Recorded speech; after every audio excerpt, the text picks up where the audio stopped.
Brown spot या brown leaf spot के नाम से जाना जाता है। तो स्टूडेंट्स, जैसा कि आपके स्क्रीन पर दिख रहा है, इसका साइंटिफिक नेम हेलमिंथोस्पोरियम, जो कि काजल ऑर्गेनिज्म है इसका, इस डिजीज का काजल ऑर्गेनिज्म हेलमिंथोस्पोरियम, जिसको बाइपोलरिस ओराइजी के नाम से भी जाना जाता है। हेलमिंथोस्पोरियम ओराइजी इसका बोटेनिकल नेम है। इसका सेक्सुअल स्टेज जो है उसे कोक्लीबोलस मियाबिनस के नाम से जाना जाता है। उसके बाद स्टूडेंट्स, हम लोग को जैसा कि सिलेबस में पढ़ना है सिम्टम्स के बारे में। तो सिम्टम्स जो है कि the fungal attack on crop from seedling to milky stage in main field. जो फंगस है वो क्या करता है कि जब से प्लांट को लगाया जाता है, मतलब सीडलिंग स्टेज से मिल्की स्टेज तक, मतलब जब तक प्लांट में मिल्किंग नहीं हो जाती तब तक यह फील्ड में काज करता है, यह डिजीज काज करता है। तो सबसे पहला पॉइंट, यह एक फंगल डिजीज है। Note student, it is a fungal disease and it attack from seedling to milky stage in main field. मतलब मेन फील्ड में यह मिल्की और सीडलिंग स्टेज तक काज करता है। उसके बाद इसके बात करें सिम्टम्स की, तो कौन कौन सिम्टम ज़्यादा दिखते हैं। तो पहले शुरुआत में माइन्यूट सिम्टम्स ऑन कोलियोप्टाइल, मतलब जो उसकी लीफ ब्लेड्स हैं या फिर पूरे प्लांट जो है, पूरे प्लांट पर छोटे छोटे माइन्यूट स्पॉट्स दिखते हैं। लीफ ब्लेड पर, लीफ सीड पर, ग्लूम पर, मतलब जितने पूरे प्लांट्स हैं, जैसा कि आपके सामने दो फिगर दिख रहा है, दोनों फिगर में देखिए कैसे छोटे छोटे ब्राउन कलर के लीफ स्पॉट हैं, तो वो सब दिखते हैं। ऐसा इसका सिम्टम्स दिखाई देता है। जैसा कि आपके सामने स्क्रीन पर ये लीफ स्पॉट है, ये ग्लूम इन्फेक्शन है। ओके स्टूडेंट्स, तो नेक्स्ट हम लोग बात करें इसके सिम्टम्स में क्या क्या हैं। तो द स्पॉट्स बिकम सिलेंड्रिकल और ओवल। जो स्पॉट होते हैं वो सिलेंड्रिकल गोल आकार में या फिर तो ओवल आकार में, क्या ओवल गोल अंडाकार में हो जाते हैं। डार्क ब्राउन गाढ़े भूरे रंग के हो जाते हैं या फिर येलो हेलो पीले गाढ़े पीले और मिट्टी रंग के। लेटर जो कि बाद में सर्कुलर हो जाते हैं। और क्या होता है जब ऐसे ऐसे कई स्पॉट्स एक साथ मिलते हैं और बड़ा आकार ले लेते हैं, और लेटर उसके बाद क्या हो जाता है कि लीफ जो होता है ड्राई हो जाता है। ओके स्टूडेंट्स, और जब ज़्यादा लीफ ड्राई हो जाती हैं तो प्लांट्स में ये डिफेक्ट आता है कि जो सीडलिंग है वो डाई कर जाती है, मतलब आपका जो प्लांट है वो टोटल डाई हो जाता है। ओके स्टूडेंट्स, नेक्स्ट आगे बात करें हम लोग कि अगर ऐसा ही स्कॉच अपीयरेंस फील्ड में दिखने लगेगा बार दूर जगह जगह पे, तो इसका मतलब समझा जाता है कि फील्ड में इसका डार्क मतलब ब्राउन लीफ स्पॉट का अटैक हो चुका है, इससे इन्फेक्शन हो चुका है। तो इसके लिए काज करना चाहिए। अगर ऐसा न यदि हमें उस समय पे हमने न रोका तो यह पूरे ग्रेन के क्वालिटी को, मतलब ग्रेन में क्वालिटी, ग्रेन के कलर को, उसके साथ साथ उसके वजन और पूरे सीडलिंग की मोर्टेलिटी, मतलब पूरे सीडलिंग सूख के ख़त्म हो जाता है, जिससे क्या होता है कि बहुत ज़्यादा हानि होती है क्रॉप प्रोडक्शन में। जो क्रॉप प्रोडक्शन हम लोग कर रहे हैं उसमें बहुत ज़्यादा हानि होती है। अब आगे हम लोग बात करें इसके इटियोलॉजी की। स्टूडेंट्स, तो ये पॉइंट है इटियोलॉजी। तो इटियोलॉजी में सबसे पहले देखा जाए तो इसमें जो माइसीलियम बनता है वह भूरे रंग का ब्राउन सेप्टेट माइसीलियम बनता है। ओके स्टूडेंट, जैसा कि आपके सामने कि ब्राउन सेप्टेट माइसीलियम, इसमें सेप्टा प्रेजेंट होता है, माइसीलियम ब्राउन सेप्टेट पाया जाता है। कोनिडियोस्पोर जो होता है arise singly or in small group. Conidiospore अकेले भी हो सकता है या फिर छोटे गुच्छों में भी हो सकता है। They are geniculate brown in colour, ये जेनिकुलेट होते हैं और भूरे रंग में होते हैं। कोनिडिया आर यूजली कर्ड, जो कोनिडिया होता है वो कर्ड शेप में होता है। जैसा कि आपके सामने यहाँ पे फिगर में देखिए कि कोनिडिया जो है वह कर्ड शेप है। जैसे यहाँ देखिए जो कोनिडिया फॉर्मेशन हुआ है ये हल्का सा कर्ड मुड़ा हुआ शेप होता है, with a bulge centre, centre की तरफ थोड़ा सा निकला होता है और किनारे किनारे चिपका हुआ होता है, टेपरिंग होता है, पतला होता है। They are pale to golden brown colour, ये पीला रंग या फिर तो गोल्डन ब्राउन कलर के पाए जाते हैं, जो कि 6 से 14 सेप्टेट होते हैं, 6 to 14 सेप्टेट होते हैं एक सेप्टा में। The perfect stage of the fungus is C miyabeanus, क्या जो परफेक्ट स्टेज फंगस का है वह सी मियाबिनस है। इस समय ही यह सबसे ज़्यादा इफेक्ट करता है। यह पेरिथिका प्रोड्यूस करता है with asci containing 6 to 15 septate. यह पेरिथिका प्रोड्यूस करने के बाद एस्की में 6 से 15 सेप्टा होता है, जो कि filamentous long cylindrical and hyaline with pale olive green ascospore का फॉर्मेशन करता है। ओके स्टूडेंट्स, नेक्स्ट आगे हम लोग बात करें, यह these break down the protein fragments in cell wall result in partial disruption of integrity of cell. ये नीचे वाली लाइन नोट करिएगा, ये जो लाइन है ये क्या है कि यह तोड़ता है प्रोटीन के फ्रेगमेंट्स को, सेल वाल में जो प्रोटीन है उसको तोड़ देता है, जिससे क्या होता है कि सेल की जो इंटीग्रिटी है वो समाप्त हो जाती है। जैसा कि यहाँ पर देखिए कोनिडिया और कोनिडियोस्पोर का फिगर बना हुआ है आपके सामने स्क्रीन पर, ये फिगर कोनिडिया और कोनिडियोस्पोर का है।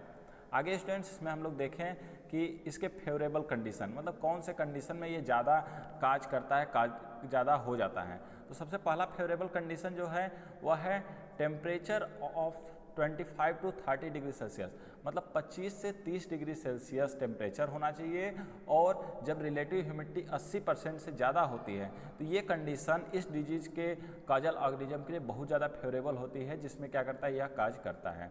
Excess of nitrogen aggravates the disease severity, क्या ज़्यादातर जो एक्सेस ऑफ नाइट्रोजन एग्रीवेट्स है वह डिजीज ज़्यादा यदि नाइट्रोजन हम लोग खेत में दे देंगे तो भी यह डिजीज को काज करता है, ये डिजीज हो जाता है, ब्राउन लीफ स्पॉट डिजीज हो जाता है। तो नाइट्रोजनस फर्टिलाइजर को भी जब हम दें फील्ड में तो उसे भी एकदम बिल्कुल सही समय पर और सही मात्रा में देना चाहिए, जिससे क्या हो कि डिजीज कोई अलग प्रकार की डिजीज ना लगने पाए।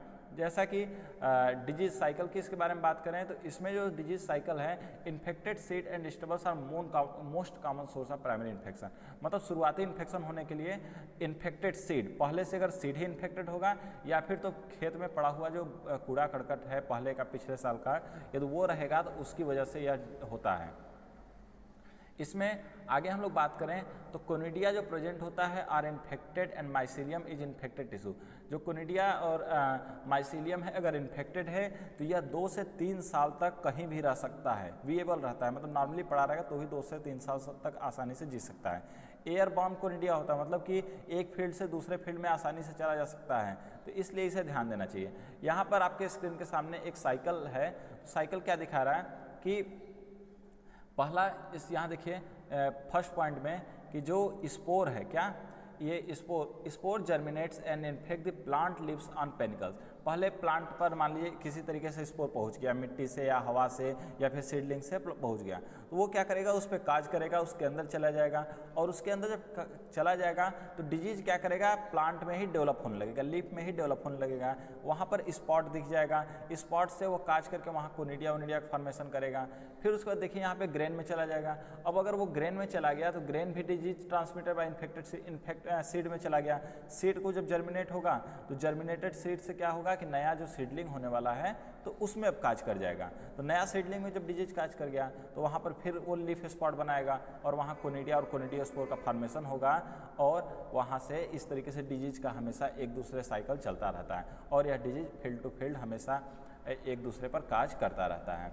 नेक्स्ट आगे बात करें हम लोग स्टूडेंट्स, ये फंगस जो है ये कुछ कोलेटरल होस्ट पर सर्वाइव भी कर जाता है। जैसे कुछ कोलेट होस्ट का मतलब क्या होता है, कहीं कहीं कभी कभी फंगस देखिए कि नॉर्मली अपना तो नॉर्मल फील्ड में पड़ा हुआ है, मिट्टी में पड़ा हुआ तो भी तो जी रहा है, लेकिन कभी कभी किसी जानवरों पर या फिर किसी प्लांट्स पर आसानी से होस्ट बना के रह लेगा जब तक सीजन नहीं है धान का। जैसे लीसिया हाइड्रेक्सा एंड इकुलेना कोलोनम, ये जो दो स्पीसीज है इससे ये होस्ट बना के इस पर रहता है।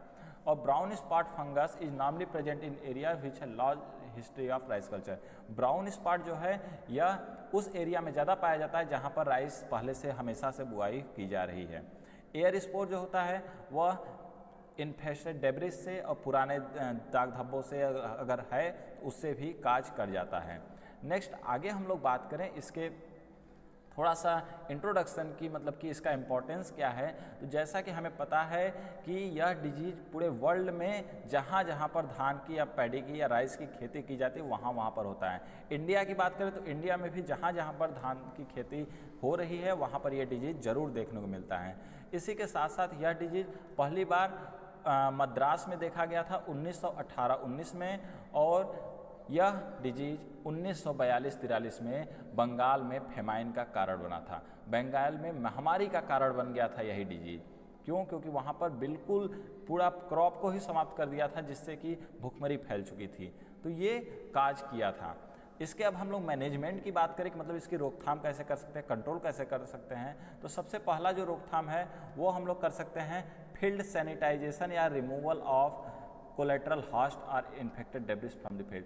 मतलब कि फील्ड को सैनिटाइज कर दें या फिर तो जो कोलेट्रल हॉस्ट है या फिर तो जो इन्फेक्टेड डेब्रिस है फ्रॉम द फील्ड उसे हटा दें। जो मतलब पुराना धान का जो पुआल है उसे हम लोग जला दें, हटा दें, साफ कर दें, तो इससे क्या होगा कि जो काजल ऑर्गेनिज्म है वो समाप्त हो जाएगा।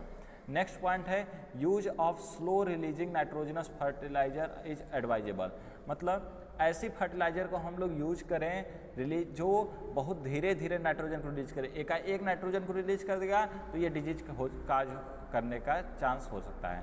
थर्ड पॉइंट है grow tolerant varieties such as CO44 and Bhavani. क्या ऐसी वेराइटीज को ग्रो करें जो टॉलरेंट हो, इस डिजीज के प्रति टॉलरेंट हो, सहने वाली हो, जैसे CO44 और भवानी डिजीज। उसके बाद यूज डिजीज फ्री सीड। ऐसे बीजों का यूज करें कि 4 ग्राम प्रति केजी से इसका सीड जब हम बुआई करने जा रहे हैं तो सीड को ट्रीटमेंट करें। उसके बाद अगर नर्सरी में हम लोग को लगा रहे हैं छिड़काव करें। उसके बाद आगे हम लोग बात करें स्प्रे, अगर क्रॉप में लग गया, अगर फील्ड में लग गया है डिजीज तो उसको कैसे कंट्रोल करें। तो मेन फील्ड में इडिनोफॉस 500 ml और इसे 15 दिनों पर रिपीट करते रहें, जिससे कि वो डिजीज हो कंट्रोल कर जाए और हमारा जो ग्रेन है वो लग जाए, जिससे कि हमारा क्या जो क्रॉप प्रोडक्शन होने जाए हो, जो यील्ड हो, ये डिजीज समाप्त हो जाएगा। इस डिजीज को कंट्रोल करके हम अपना यील्ड ले सकते हैं। उसके बाद जो पुआल उवाल है उसको जला दे, जिससे क्या होगा कि नेक्स्ट सीजन में वो डिजीज कमेंट में ज़रूर बताइएगा। हम नेक्स्ट टॉपिक या फिर नेक्स्ट वीडियो में